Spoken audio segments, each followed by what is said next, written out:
Have you ever felt bored, wondering if this is all life has to offer? Wondering why you've been playing Warzone for years on a console and still don't have an FOV slider? Doesn't it feel like when you're playing any game that's crossplay, your opponents can nearly see into the future?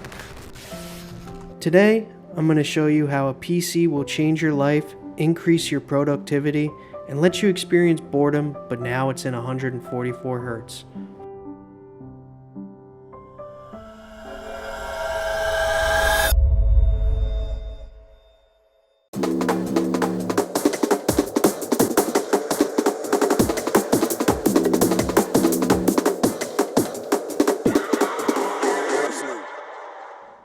You don't need $1 million PC to get started.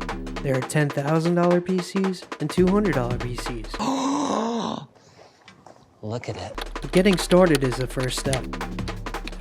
How much you need to spend really depends on what you're trying to do. Are you looking to play games at the highest level with 300 frames a second? Or are you looking to use Microsoft Excel and some light gaming? Now is a great time to start. GPUs are finally available, and while they're not the cheapest they've ever been, they are less expensive than they were last year. And I know what you're saying, Mike, why the hell would I buy a 30 series card when I could just wait for the 40 series to come? It's more price for performance. The 40 series is coming out soon. If you want the best, just wait. I don't wait. Take it from me. Buying at the end of the 20 series life cycle, I kicked myself for months when I saw that the 30 series cards were capable of.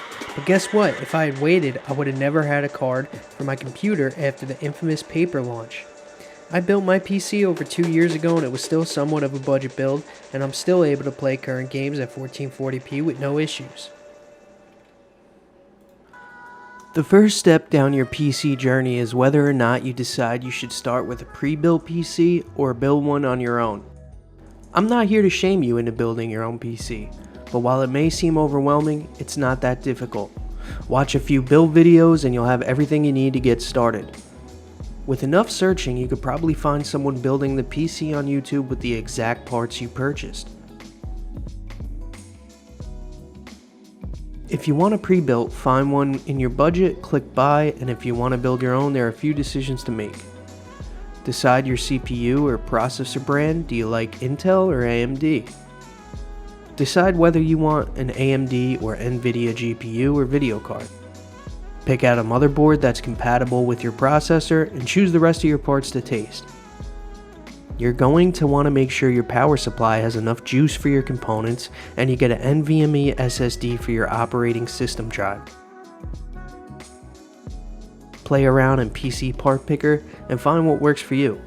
Once you have your PC picked out, get yourself a monitor, keyboard, and a mouse and you're on your way. You're going to want to get yourself an adequate desk to display your beautiful purchase. Please don't play on a coffee table. The poor Battlestation is not fit for a king or queen that you are.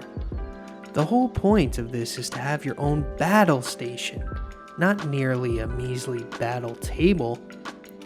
When planning out your desk, consider being able to accommodate your PC and your monitors, or else you will get flamed on Reddit if your PC is on the floor. For budget options, you can browse through IKEA and get a tabletop for around $20 to $50, and some legs for around $7.50 a piece, which can put you in a complete desk for around $80. But if you don't have an IKEA nearby, you can always browse Amazon or Wayfair. Now, once your PC is built and you have your desk, it's time to put everything together and make your piece de resistance. We must create the ultimate battle station to reflect what a sophisticated person of taste you truly are. This is where passion trumps resources. A clean setup beats a messy, expensive setup any day of the week.